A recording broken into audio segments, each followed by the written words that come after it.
அன்பும் இரக்கமும் நிறைந்த எங்கள் நல்ல பிதாவே, இந்த நாளிலும் நாங்கள் படிக்க இருக்கும் இந்த வேத வசனத்தை எங்கள் மனதில் நிறுத்தி நாளில் நாங்கள் தியானிக்க எங்களுக்கு கிருபையை தாரும்.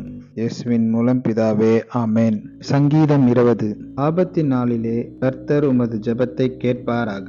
யாக்கோபின் தேவனுடைய நாமம் உமது உயர்ந்த அடைக்கலம் ஆவதாக.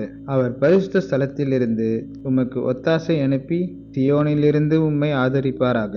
நீர் செலுத்தும் காணிக்கைகளை எல்லாம் அவர் நினைத்து உமது சர்வாங்க தகன பலியை பிரியமாய் ஏற்றுக்கொள்வாராக.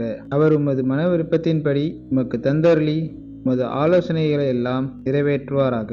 நாங்கள் உமது இரட்சிப்பினால் மகிழ்ந்து எங்கள் தேவனுடைய நாமத்திலே கொடியேற்றுவோம். உமது வேண்டுதல்களை எல்லாம் கர்த்தர் நிறைவேற்றுவாராக. கர்த்தர் தாம் அபிஷேகம் பண்ணினவரை இரட்சிக்கிறார் என்பதை இப்போது அறிந்திருக்கிறேன். தமது வலது கரம் செய்யும் இரட்சிப்பின் வல்லமைகளை காண்பித்து தமது பரிசுத்த வனத்திலிருந்து அவருடைய ஜெபத்தை கேட்பார். சிலர் ரதங்களை குறித்தும் சிலர் குதிரைகளை குறித்தும் மேன்மை பாராட்டுகிறார்கள்.